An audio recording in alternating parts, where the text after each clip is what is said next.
Good afternoon and welcome back to another episode of Have Game Will Travel. I'm your host, Bennett Newsome, aka Dammit Bennett. I'm also the Esports Strategist at Full Sail University. If this is your first time joining us, welcome. And if you've watched before, welcome back.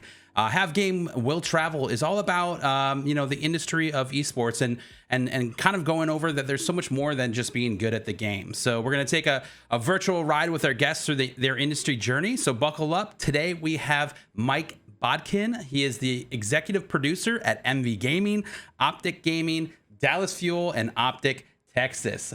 Mike, come on in. How is it going? How are you doing this afternoon? Doing well. Just got back from a shoot just not too long ago. It's always busy in esports. Yeah, that's how always it goes. Busy. Yeah, for sure. Well, thank you so much for having me. Yeah, absolutely. Tell the audience a little bit about yourself, who you are, and what you do. Sure. So like Bennett was saying, my name's Mike Botkin. I've been working at Envy now for actually coming up on 4 years by like next week. So awesome. Almost 4 full years. But I've been working though in media, film, TV, just kind of all of that for about 10 years at this point. And then I'm also a father. I got 2 kids. My wife and I just had our anniversary this past week, so been married for quite a bit. We've been together since 2008, but married since 2014. Nice. But then also I stream and create content on the side as well. But also because it's with new media and stuff like that, it's good to keep your skills sharp because as most people will probably find, like having that skill set and making your own content can translate into whatever it is you're doing if you're going to be in media, especially in esports. But I think as far as as media keeps moving forward, it's a good skill set to have in your pocket. And it keeps changing, so being able to stay updated on that is a huge deal. So absolutely. Well, thank you again for being here. And chat, if you guys are here on Twitch live, feel free to ask any questions in chat. I'll be able to pull them up on screen and Mike will be able to answer them for you. So definitely keep those coming and we'll just kind of go with the flow here. But obviously gaming, esports, that's a big part of everything that's happening at Envy. How did you yourself get started in gaming? Like gaming in general? Just in general, yeah. Oh man. My first console was an NES. Okay. So a Nintendo Entertainment System. Yep. I'm old. Really, in esports, I'm wicked old, man. I got gray hair. I'm old. I got a mortgage. I'm old. So my first console though was an NES, gifted to me by my grandparents, and like playing OG Super Mario, the Ninja Turtles game back then. No save, so you let it stay on all night. Yep. I know that pain. But then that was kind of like my beginning of my gaming journey, and then got like a Game Boy, Sega Genesis, Nintendo 64. And 64 is kind of like when things started to kind of like pick up a little bit for me as a gamer, especially like with Ocarina of Time, Super Mario 64, and GoldenEye was probably the first game that like started to like scratch the itch of any game that could be competitive. And just played that a lot with my friends, and then got into PC gaming as I got older, and PS2, and it just kind of went on from there. And did like Battlefield 1942 when it first came out on PC. Like that was like the first clan I ever joined, and like using Ventrilo, which is like a precursor to Discord. And just like playing with different people that way, and like fighting other clans. And then the first Call of Duty came out on PC, and I really fell in love with that game, and started doing like I don't know if did you ever hear of CAL, CAL back in the day? Yeah. So like I played COD tournaments through CAL and TWL. And so I would do that with just like different people. We'd meet up on forums and like make our own like pug teams and just do that, and then use MIRC to do pugs. And like that was like my high school while playing lacrosse and doing other stuff too. But like this is what I did like at night, and just really got into it, man. And yeah, like I've always enjoyed PvP centric games. Even like when I went deep down into a rabbit hole and played WoW a bunch, I always gravitated to PvP. And the same thing with Destiny as well. I'll do the PvE stuff, but eventually I just want to go into PvP. Like, for me, that's just always fun. Exactly. Like I like the idea of maybe it's just from playing sports my entire life, but like the idea of overcoming another person or a team. Like that's just, I don't know. There's just the competitive nature behind that, I think, is really something that has like grown over the years, especially in these types of games that really push you to want to excel at that, which is, really cool.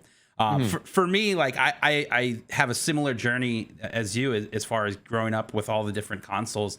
And I remember a Christmas where my parents got me the Sega 32X, which was like the thing that you put on top of your Sega Genesis, and Doom was the first game that I like played on it. And I just remember you're blowing my mind. That was really the first time I was like, I love gaming. Like, this is it. What was that for you? Do you have a first game that you ever like really truly loved that really you knew that this was like a huge deal? Ocarina of Time was probably the game that like I would wake up earlier before the school bus would come pick me up with my sister, and we would go upstairs and play as much as we could.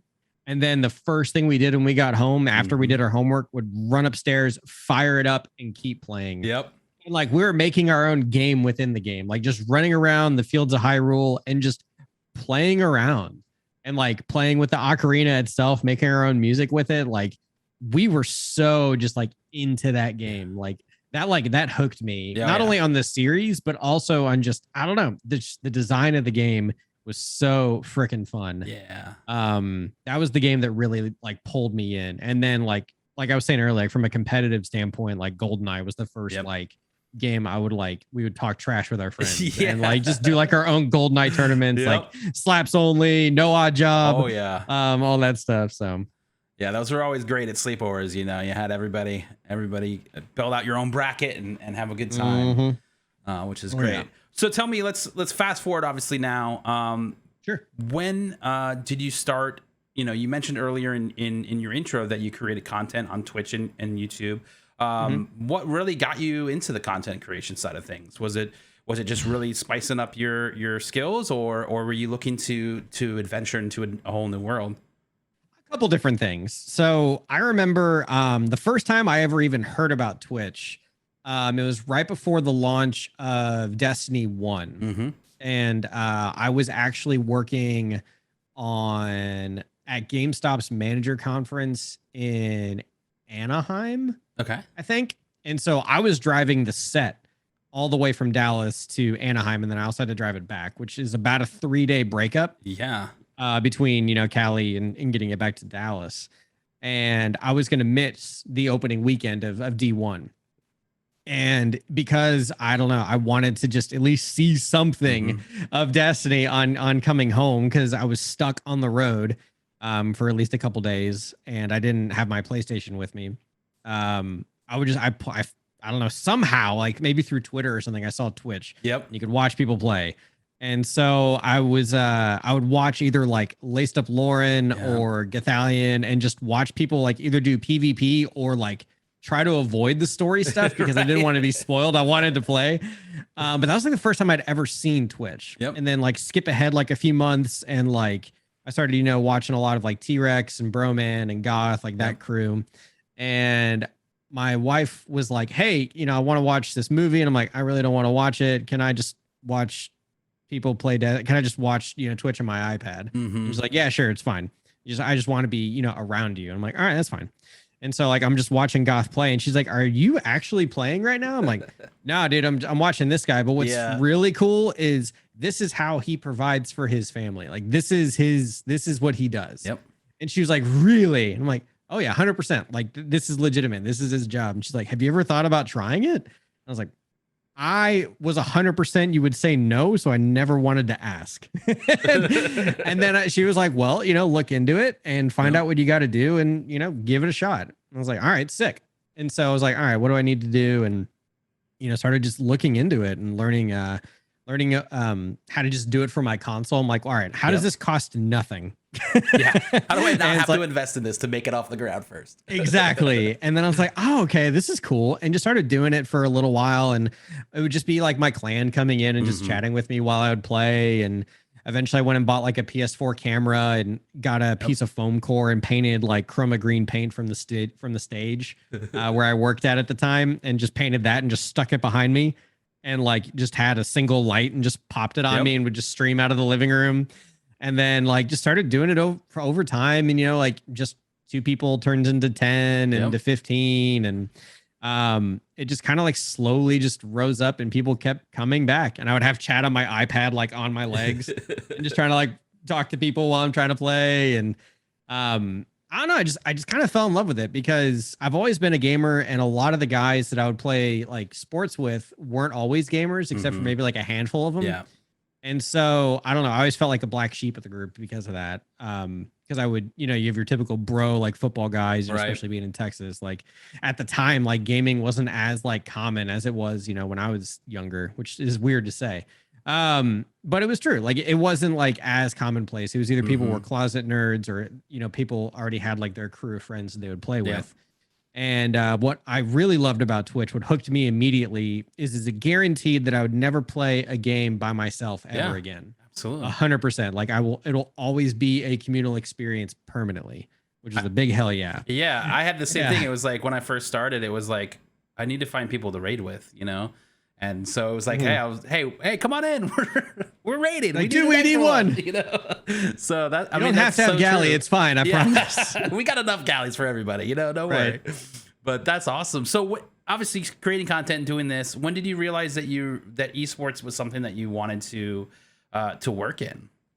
So initially, when I was getting ready to just look for a new option, I wanted to see if there was a way that I could bridge what I was doing on the side and what I had been doing professionally and try to marry that together.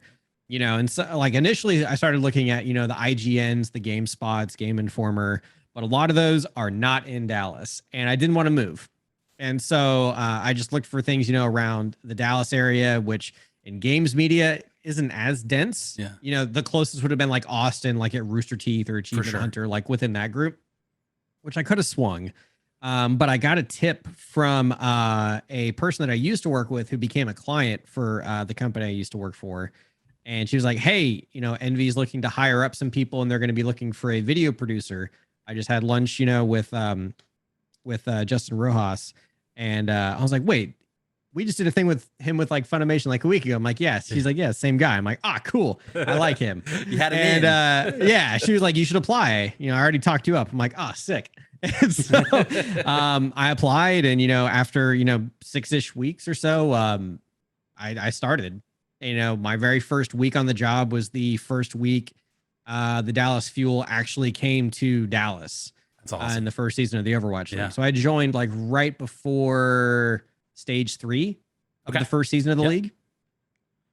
So I like that. That's kind of how I got into it. Yeah, that's awesome because it's just like so much was moving already, right? And you came in at kind of a perfect time. But I also like the fact that there's a crossover there, where you're creating your own content and you identify the fact that, hey, I have all this other skills and all these different things that I've learned and knowledge and gained over the years of working in film. Like, how can I combine those two? And I think that's such a powerful thing when you really start to put all those pieces together. So another thing, I noticed that you had gotten your bachelor's in psychology and child development.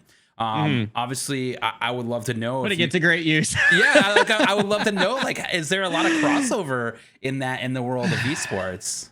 Yes and no. I wouldn't say it's just like within esports. I would say there's a lot of crossover just in general, especially like in team dynamics. Yeah. And so initially the plan was, I had no plan when I went to college. I had no idea what I wanted to study. And my college counselors were like, you should do psych. You'd be great at it. And I was like, oh, okay. And so I just started to do that, which I really liked. I grew up with my youngest brother. He's autistic. And so I already had like a general curiosity on just to better understand my brother. Yeah. And that kind of is what propelled me into like focusing on child development and stuff like that. To one, get a better understanding of him and what he's going through, but also maybe just thinking, well, maybe I can work with people that are either dealing with that or maybe be an LMFT, a marriage family therapist or something like that. Yeah. And, just kind of went down that track. And I met my wife when we were in college together. We were both psych majors. So while I don't regret doing it because it helped bring us together, I also did like a lot of like small group work and things like that. So like it all kind of fed into that base and being like, a dynamic leader within groups and with other different personalities and people.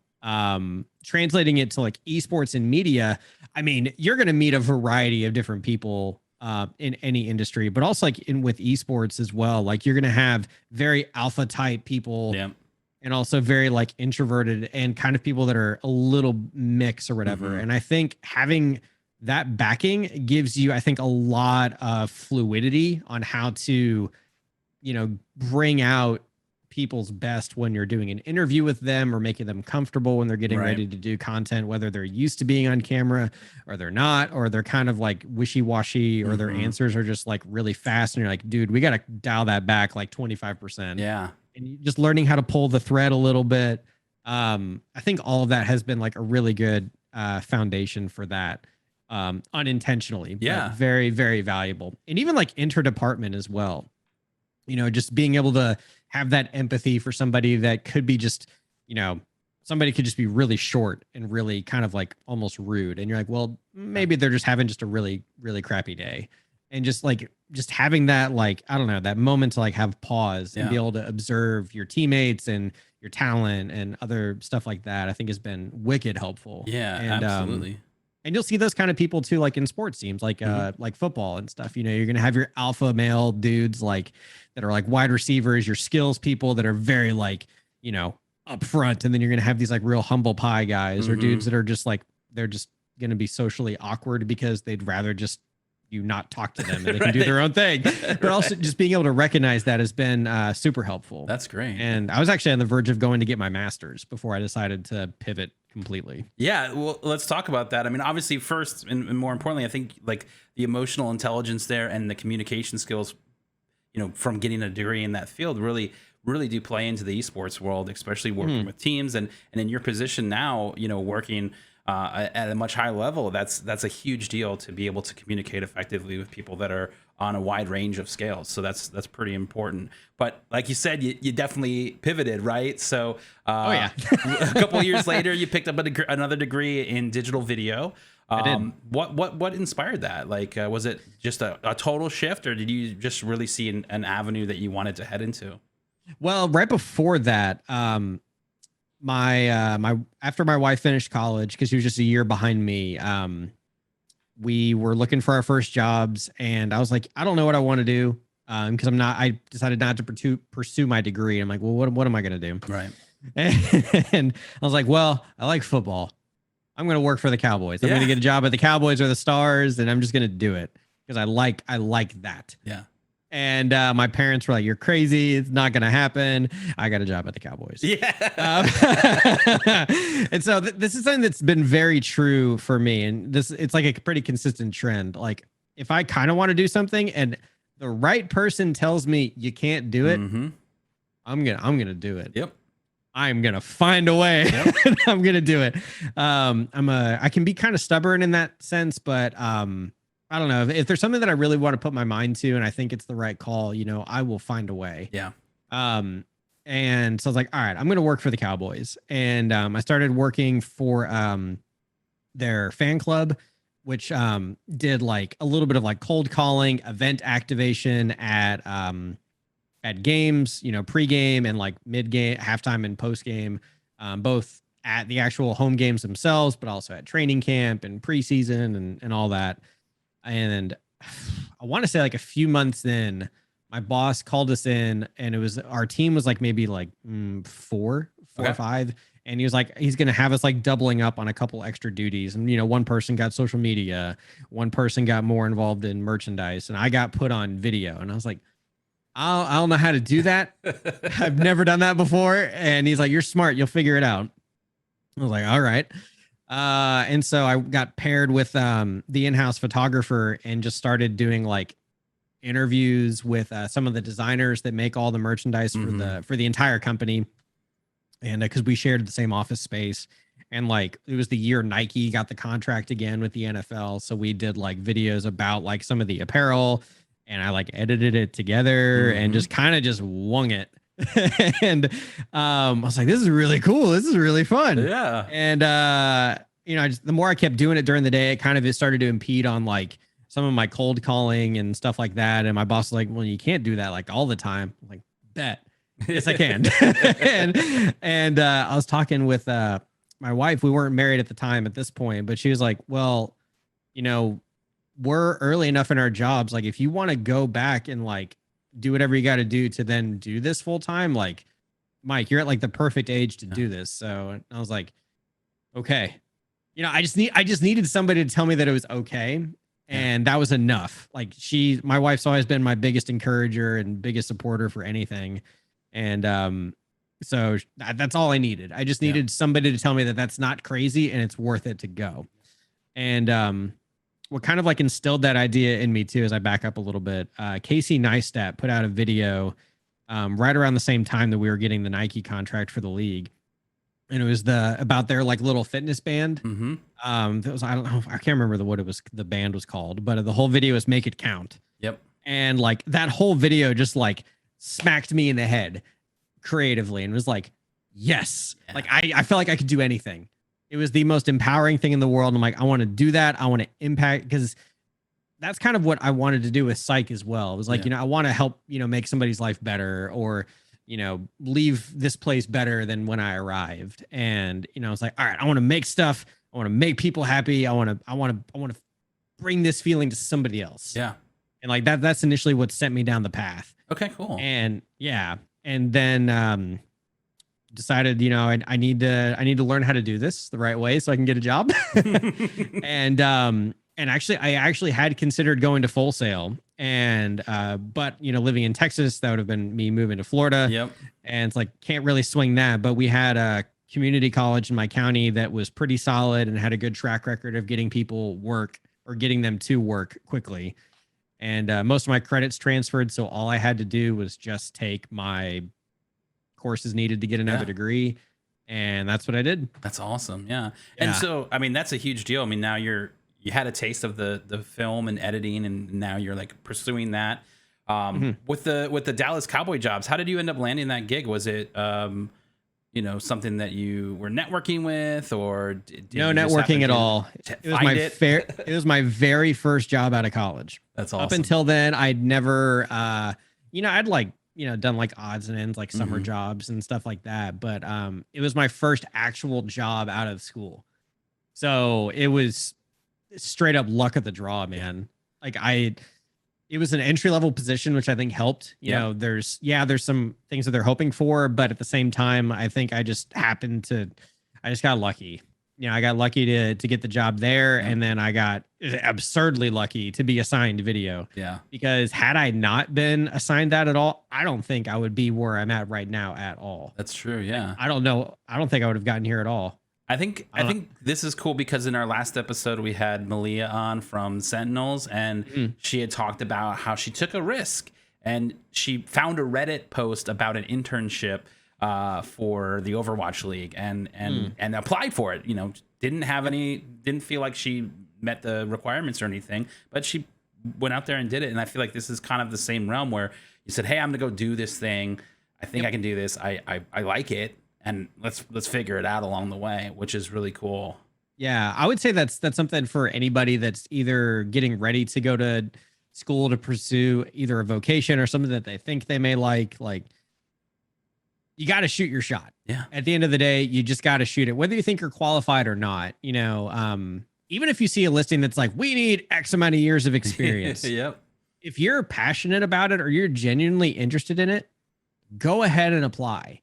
Try to convey that in your cover letter if you can, or if you're able to reach out to the person prior to an interview or anything like that. You got to shoot for it. Yeah. Because I'll tell you that I would rather hire somebody that, one, I think is going to be a really good teammate that can contribute to the team, but also has a passion for it. If they're there just to collect the paycheck, I don't want you here. Very true. Very true. Like, I want people that are going to want to, you know, get their hands in the mud and get to work, but also too are going to be good teammates along the way. Yep. And, you know, if the passion's not there, you know, what's going to carry you when, you know, deadlines get tight or like something just breaks and now you got to redo something. Yep. You know, the passion's going to carry you through. What would you say was the most powerful thing that you learned during your time with the Dallas Cowboys? Cold calling's hard. Yes. Honestly, I think the most powerful thing is if somebody is going to put something on you that you are very uncomfortable doing, or you feel like you don't have a shot, or you're just lost, don't just fold. Yeah. I challenge you to rise to the occasion and just swing. You know, because you never know. You may end up loving it, or at the very least, you may come out learning something new along the way. Yeah. There's something to be gained with every challenge that you'll encounter, you know, which is exceptionally true in video production. Oh yeah. You know, you can pre-pro all you want. You know, what is it? Mike Tyson said, you know, everything when you're prepping for a fight, it's all great until you get punched in the face, which is inevitably gonna happen. So at the very least, yeah, you can prep, but eventually you're gonna have to climb a mountain. You're gonna have to overcome like a sucker punch. And those are things that are gonna be, you know, the things that you're gonna remember that can carry you through, or the things that are gonna be some of the most valuable pieces of information that you're gonna gain. I like that. And just a reminder for everybody in chat, if you do have questions for Mike, feel free to just type them into the chat and we'll pull them into the thing and get them answered for you. But obviously, after your time at the Cowboys, you moved on. You started a video production as an intern at CRM Studios in Irvine, Texas, where you eventually went full-time as a camera operator, a director of photography, and a technical director. So you had a couple roles there. Talk to me about those roles and how have they helped kind of establish where you are today? Sure. And so I started out, as a production intern, which basically, I mean, I tried to be like a golden retriever on every person I worked on. I was attached to every person I could, you know, and I would say this to anybody too, that is, if you're going to be interning in any form of media or anything like that, on-set experience trumps everything. You will learn so much in that full day compared to what you could learn in a year. Yeah. Straight up, just by being there and just observing everything and taking it in and ask questions all the time. Let's be a sponge, right? Be a sponge. Yes. And keep asking questions, because, you know, unless somebody's like really busy or in the weeds, they'll answer it, or at least carry what they're carrying and then ask them questions as you're helping them carry. You know, read the room, right? Yeah, exactly. Like, go ahead and carry that 2K to set, but ask them as you're rigging it, why are we rigging it this way? Or just like anything you can think of. But yeah, started out as a production intern, did that for about 6 months for some credit for school, and got offered a job while I still had a semester left to finish. Nice. And basically transitioned right into basically like intern plus more responsibilities of like, you know, being, you know, grip and rigging and just kind of a whatever for, you know, the first year. And then, you know, slowly progressed, you know, getting more cam op positions, doing event coverage and stuff like that. And then it just kept compounding, you know, getting chances to direct multi-cam shoots or being floor directing. You know, going from just someone that has to just get stuff on the truck, you know, just being a grip, to now you're gaffing and now you're actually lighting for sets and stuff like that. It just, you know, it's the more time I spent there, the more chances I got to try different things, you know, whether it's now learning how to run a jib or a gimbal, or just, you know, now I got to learn how to operate a red camera because the other guy's on another shoot. So now I got to figure this out.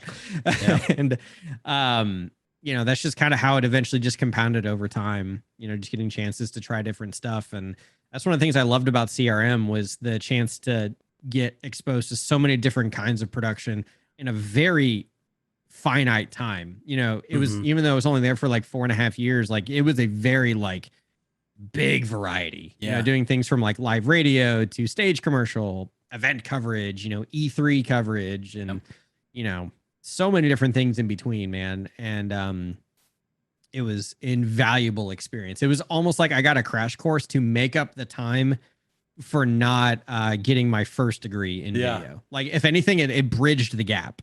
Definitely. And so now, and one of CRM's big, you know, clients and projects was producing the largest in-store TV network for GameStop, right? Correct. Yeah. While I was there, GameStop was one of our big clients. And so we made all the in-store content for GSTV. Yeah. And then we did that for E3 as well. And then also PAX. Okay, awesome. So if you've ever been to a GameStop, you've probably seen some of your content then. Yes. Although I haven't worked on it in now 4 years. Okay, but up so until it's that moved on point, a little bit. yeah. Up until then, if you rewind 4 years and then 4 years from that point, I did a lot of that. That's awesome. Do you feel that kind of doing these things, especially with GameStop and PAX and E3, all very gaming focused, do you feel like that was like the catalyst that kind of pushed you further into the gaming space?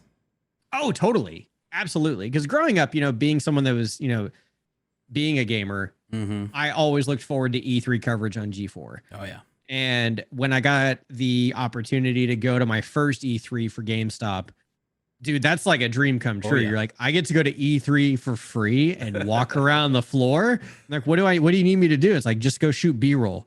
Like, are you serious? I just got to go shoot B-roll? Man. Okay, I'll see you guys at 6 o'clock. Yeah. And I just took it in, man. Like, I tried to shoot as much as I could just so I could just then take my time and just walk the floor and just take it in. It's like gaming mecca at the time. E3 isn't quite what it used to be, but like at that time, it's like at the height of everything, especially like the first like 2 days when it's just the pressers for the big 10 polls, like, Microsoft and Sony. Yep. And even though no one really watches the PC one because, benchmarks. Okay, cool. But like being able to like go see those though in person was like, it was surreal. And that's when it started to like plant the idea of like, why not games media? Why not try to like, do that bunny hop? And so that started to like slowly enter my mind. And I didn't really entertain it until, maybe the third and fourth year.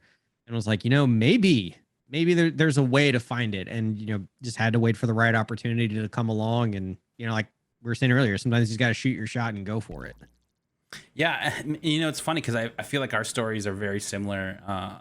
We kind of share a lot of the same paths, and I felt the same way about E3 growing up. And my very first trip to E3 was in 2019, so it would have been the very last one, unfortunately, but I'm glad that I made it. It's all your fault. Yeah, no, don't blame me. But it really was. It was a surreal experience, and being there on the floor, seeing. I mean, there's nothing like it. I mean, obviously going to all the other conventions as well, they're great, and each one is special in its own way. But with E3, there was so much, and it was a really cool experience. So I was really glad I was able to do that before they went on hiatus, maybe permanently. We'll see. But I will say though, there's nothing like the floor at the Nintendo booth. Yeah.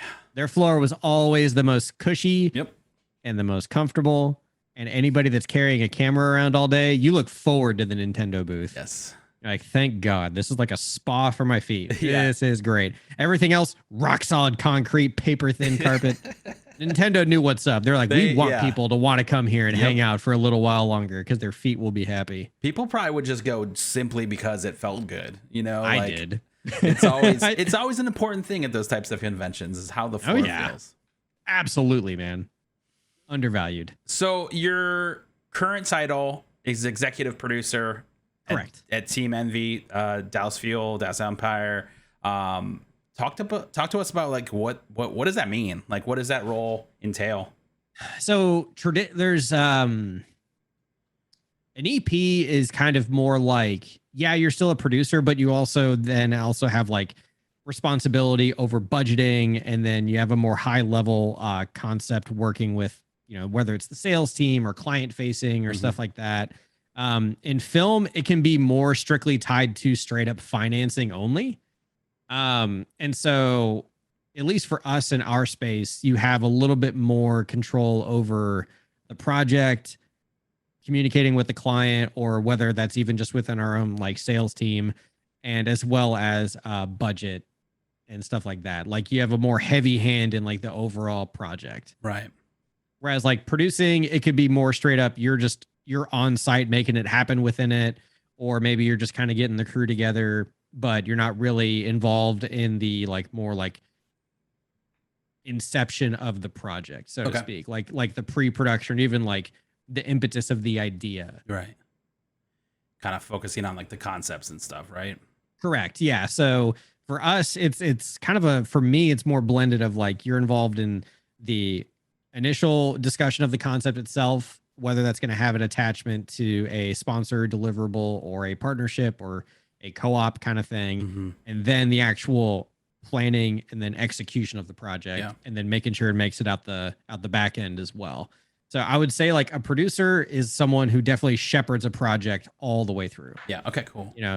So you're more like you're a guiding hand through it. And now you may have like more hands-on in certain things. Like you may actually be the one shooting it. You may be shooting it and editing it. That's going to kind of depend on what your personal skill set is and just how your team is currently constructed. Because for us, we have a lot of people that are predators, producer, editors. It's very common. It's a common term in esports. It's kind of these combo hybrid people. So like for myself, I'll usually find myself, if I'm being on a project, I'm usually either going to be shooting, directing, or I'm usually heavily involved in lighting and anything that's like in the live production space too. That's usually my heavy hand. Okay, cool. Yeah. And so like one of the very first things that you did was Queued Up, right? That you were the creator and producer of Team MV's first like official podcast. Yeah. So we did the very, very first one. Yeah. Talk to me about that podcast. So at the time, Envy didn't really have one before, and I just kind of floated the idea, and we just kind of took it and went with it, just kind of making it up as we go, just trying to find content we could put up on the regular. And it's hasn't been a recurring thing for quite some time, but it's one of those where it's like we should do one, because it's a low lift. It's in my mind like, yeah, it's a low lift. It doesn't take much. It's not evergreen, but like people can go back and listen to it whenever, and then it's kind of a more of just like, why not? Let's just do it.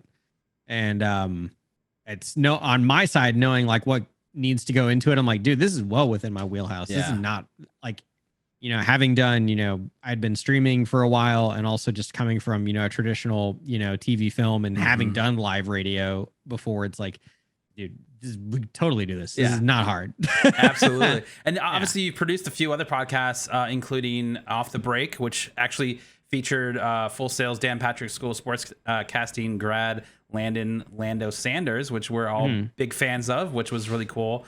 He's all grown up now. He is. It's great to see, and but I think that's a big part about this industry is everything is a step, right? You get involved with something, you have that passion, you start working, you take a job that is getting you maybe an internship, and showing that passion, working hard, and kind of elevating as you go up those different steps. You move through it pretty quick. What was it like working with Lando? Oh, dude, Lando is like one of my favorite talents I've ever worked with. It's like this dude like came in ready to like contribute and like build the show. Loved working with him. Because Off the Break and Contested were like two shows that we were kind of piloting, just to kind of just basically just see what can we do to like provide like some kind of a esports news commentary thing. Because at the time, like it was starting to get kind of a rise. It was starting to get searched more, with like with Jake Lucky and Esports Talk and stuff like that. Like, we could totally do that. Yeah. And is one of the things we just gave it a shot, and that's a lot of the things you'll find in esports too. And something that for content that's online, not so much like for, traditional TV, I feel like you can take risks or take chances to just try stuff and just to give it a shot. Yeah. And, so we were like, all right, let's try kind of just pilot that and just see what it's like and see how it does. And Landon was a great talent to work with. And honestly, like a lot of his like normal intuitions reminded me a lot of other professional talent that I'd worked with in the past, especially in the news space. I'm like, dude, this kid knows what's up. Yeah.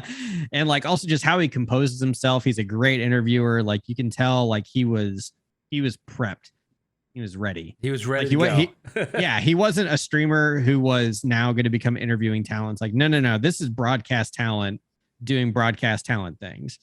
And if you guys haven't seen him on the Call of Duty League, he's now, part of their official talent pool. Yep. He's been killing it. He's been doing a great job. And yeah, man, whatever they taught him there, they taught him well, very, very well. And, kudos to him too, for seeing like the parallels of like certain esports with other traditional sports and being able to adapt that style to esports. Like you'll see like Call of Duty is a lot like UFC and the NBA to a degree. And like, especially like how their players are and just being able to tell those stories in that way, or just, The storytelling aspect is so important now, you know. And I remember talking to Landon early on in his journey at Full Sail, and you know, he was already, you know, involved. He was doing stuff, you know, then, and he knew that. He said, "Hey, I want to have the backing behind this, you know, and I think I can go far in this, and esports is home, you know." And so, like, talking to him many times about that was really cool to see, especially from the standpoint that most students at the time were coming into that program with wanting to do traditional sports. And now, especially with Dan Patrick. Yeah, exactly. And so now it's actually kind of shifted that a lot, where we see a lot of students that are coming in that are specifically wanting to come because of esports, which really opens up that opportunity for the talent side of things, as well as, you know, behind the scenes. You know, it's not just all on camera with that program. You're learning all the technical aspects, you know, working and producing and all of that as well. So it's a pretty awesome thing. And especially for Landon to now be where I think he wanted to be all along, you know, working in the Call of Duty League is a pretty awesome thing. So, speaking of working with talent, like obviously working in Envy, and any of these teams, they all have pro gamers that are involved. What are some different lessons that you've learned from working with talent and pro gamers?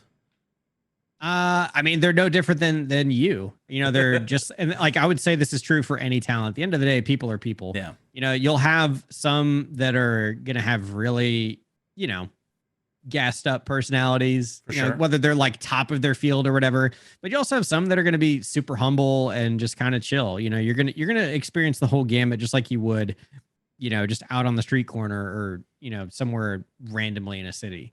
But at the end of the day, I think a way to like always break the ice, especially with like, with guys that are in esports, the thing that has been like the most successful thing for me is finding a way to connect with any of these players in something that isn't esports, because they hear it all the time. Yeah. You know, whether it's through Twitch, you know, their Twitter mentions or whatever, like they're getting flooded about what they do already all the time.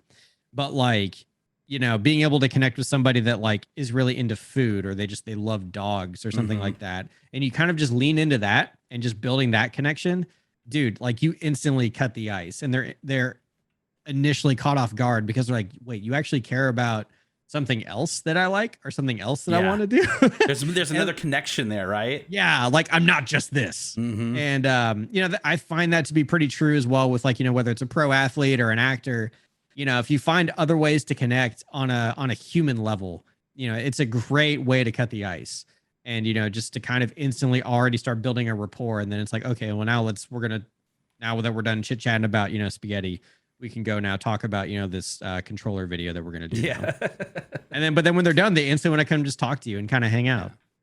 And but I'd say it's the biggest thing is finding a way to, like, you know, find that even ground. Yeah.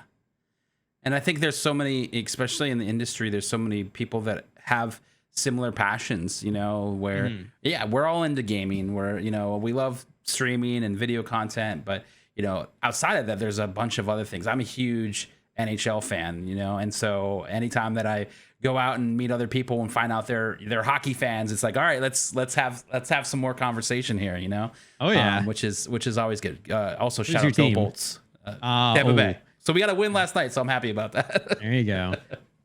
I'm going to the Stars game on Saturday, so fingers crossed we win tonight. Yes. And then that way we can at least maybe continue the momentum on Saturday. Exactly. Yeah, we both had rough openers, so hopefully we can keep it going. But what do you think are some of the most significant kind of changes that you've seen since you've been involved with esports when we talk about like the pro scene versus when it started, you know? Honestly, it's hard to say because like my time in esports, you know, has only been 4 years. A lot has happened in 4 years. Oh, yeah. And the time that I started to come in was the very beginning of city-based franchising. Okay. Yep. Which, you know, a lot of people would say is the inevitable next phase, or at least like what's either being, you know, pushed or forced or whatever. It's the track that we're on, at least in two different esports, with the Overwatch League and the Call of Duty League. Yep. You know, I do see that as a potential, as a real legitimate future of esports. Having gone when we put on the very first home game for a city in the history of esports, when the Dallas Fuel played in the Allen Event Center. Yep. You know, we're in our home crowd and we filled out this bowl of like, 4,000 to 5,000 people, and it is packed and it is erupting, and the closest event I've ever been to that has been that loud and that electric is playoff hockey. Yeah.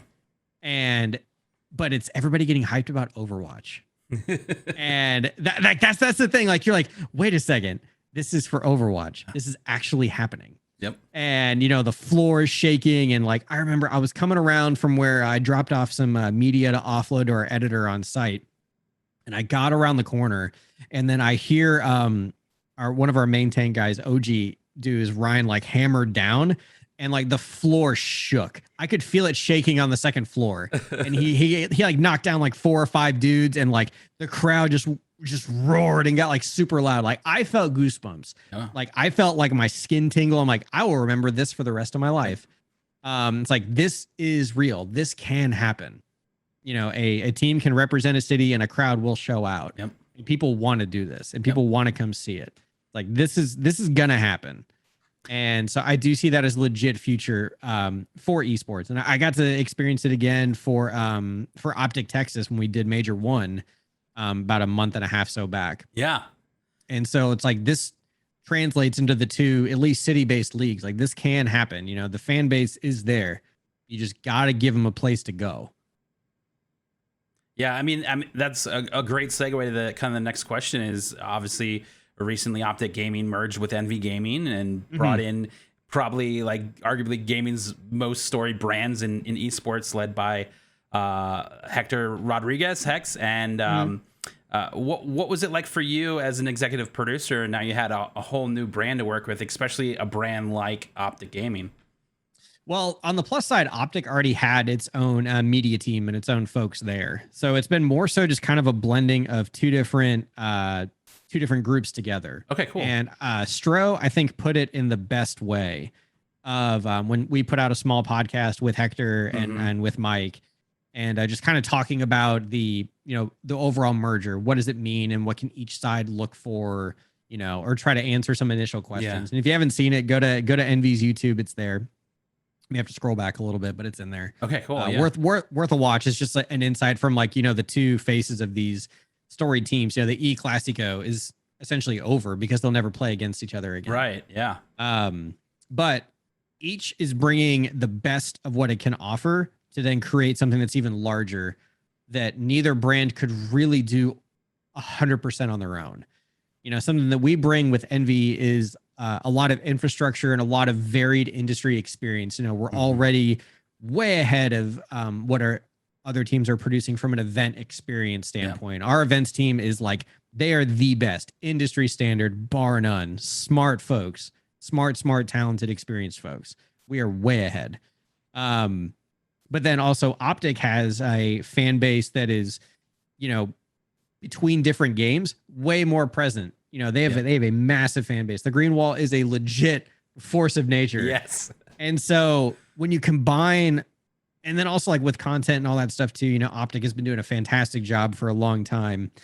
And, with us having, like one of the most followed teams in the Overwatch League. And then as you kind of just like bring all these elements together from infrastructure and varied industry experience, we've got folks that used to work for the Dallas Stars, people that, have worked in traditional media and in Hollywood and music. As you bring all that together, you create there's monstrous potential. And so the sum of everybody coming together is going to be able to accomplish far more than each could maybe do in time on their own. But by coming together, we're going to be able to get there much quicker. Yep.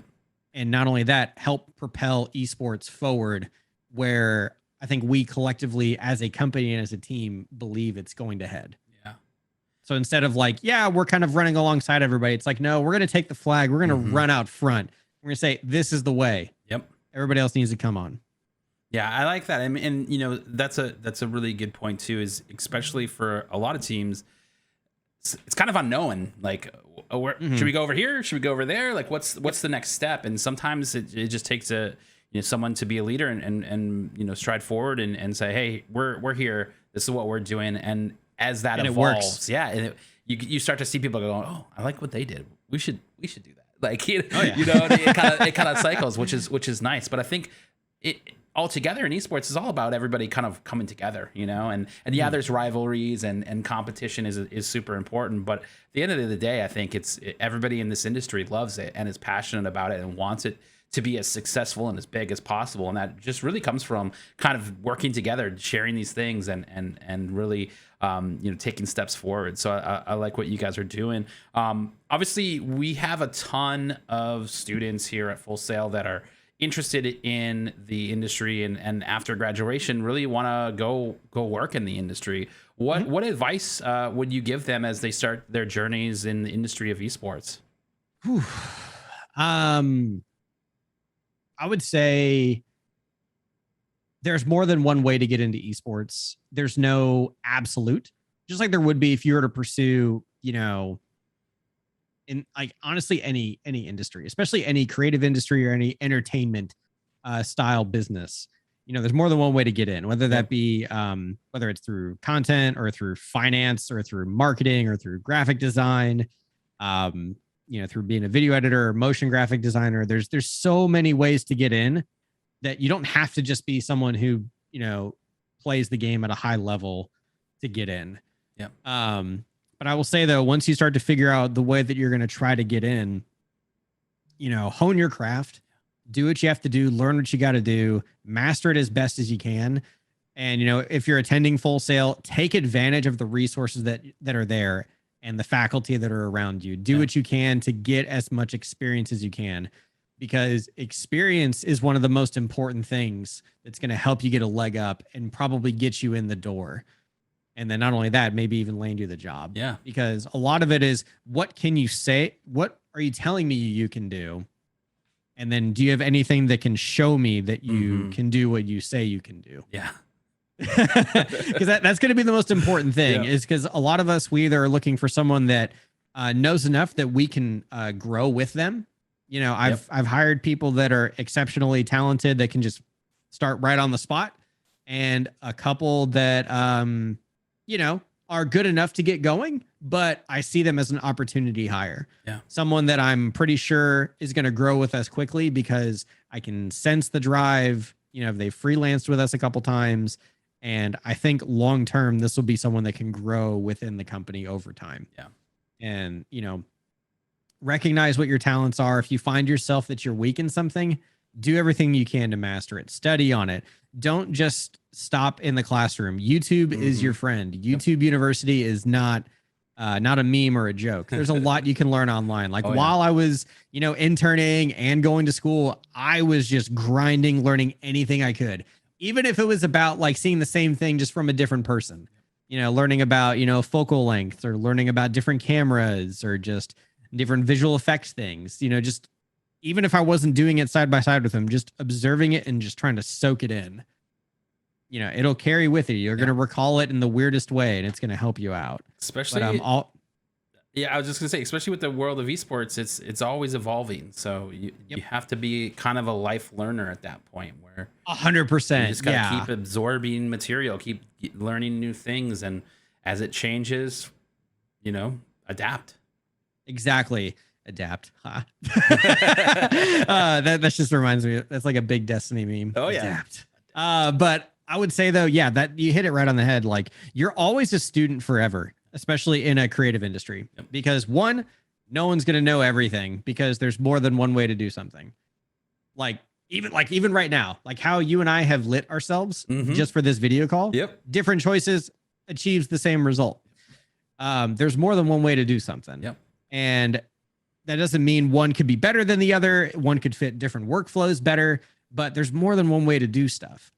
And that's always going to change. Technology is going to shift. New sensors, new cameras, new lights, new microphones, new audio interfaces, new codecs that are going to change everything. They're like, dude, now we can do 8K and it's like itty bitty small files. And they're like, what? That's nuts. How do you make it work? These are things that are just going to be changing all the time.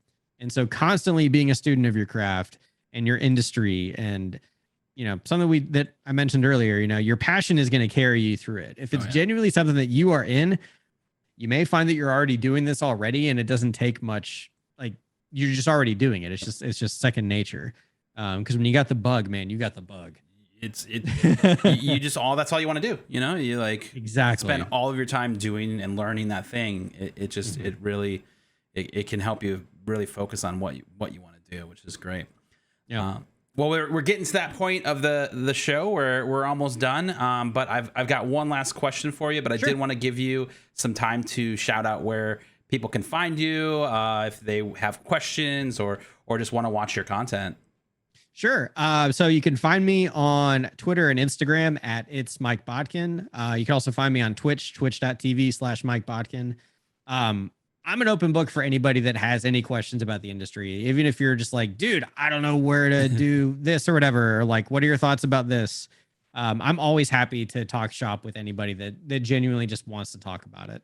I love it. Yeah, like I'm open-ended. We have a Discord server. You can find it through any of those links as well. But I do stream on Twitch 3 nights a week, typically Monday, Wednesday, Fridays. If there's a schedule shift, I always pin it, and we have a schedule section in Discord that'll put it there for you if there's going to be a different night. Like tonight, I'll be on Thursday because I've got kids and life throws monkey wrenches at you. And you got to do what you got to do. And then also, if you want to see some of the stuff that I work on, just follow Optic, follow Team Envy and the Dallas Fuel. I work with a really good team of people, and so we're all making a bunch of different stuff all the time. Come support our teams and check out some of the stuff that we're doing. And our team actually at Dallas Fuel's got their first game in the Overwatch League tomorrow. So on Friday night. So their season's kicking off this week. Excellent.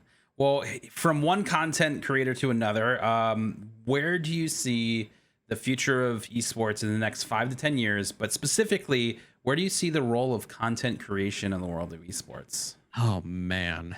All right. Cable is dead. And it's all online. Yeah, it's all it is. But honestly, like realistically, that's where we're going. Traditional media is having to adapt like crazy to get to where it is. But as far as like esports in the next 5 to 10, I would say, man, because so much has happened in just 4 years. Jeez. We'll probably have a home arena or something like that within that time span. Yeah. I think that's reasonable. I'd honestly be kind of surprised if we didn't. I think something would have gone horribly wrong if we did not. But yeah, honestly, I would just see it getting bigger and bigger because, like in Korea, esports and having it be a viable career path has been a thing for a long time. And I feel like, and like the West and specifically North America we're kind of the last ones to start to accept it as a viable career path and vocation. Yep. And so I just see it being more standardized because by that point, my son will be 15. Yeah. I could see most high schools having esports programs and that becoming more commonplace. It's already starting to happen now, especially at a collegiate level. So I think by then we're looking pretty darn standard for most schools and universities around the country. And just having it be just a normal thing that kids can do, man. Yeah. And for content creation, I think you're going to see you'll have your leagues with their traditional broadcast, but I see co-streams and people like paying hosts to do their own like isolated broadcasts and stuff becoming more of an even bigger thing. And, even like in like baseball, the Yankees have their own network and stuff. Like I think you'll see that with like every team. They'll have their own like ISO'd produced network of programming around their teams from their POVs. I like that. Instead of just the generic, just the league broadcast. Yeah, just the observer, right? Yeah, it's not just the TO. It's like, no. Now you're going to go watch Optic do their own Valorant show that's going to be just their POV, and they'll have full control of the broadcast on that side. I see that being a real thing. That would be very cool. So we'll check back in 5 to 10 years and see. When you heard it here first on that one. Well, Mike, thank you so much for being on the show. I truly do appreciate it. Again, for anyone watching this here on Twitch or later on YouTube, definitely search for Mike out there on the internet and answer any questions for you. We'll be back on May 19th with Kevin Murray, CEO and president of Rare Drop, CFO of Kings Coast Coffee, and the executive producer of GCX. So make sure to come by for that. But thank you guys for hanging out with us today, and we will see you later. Take it easy.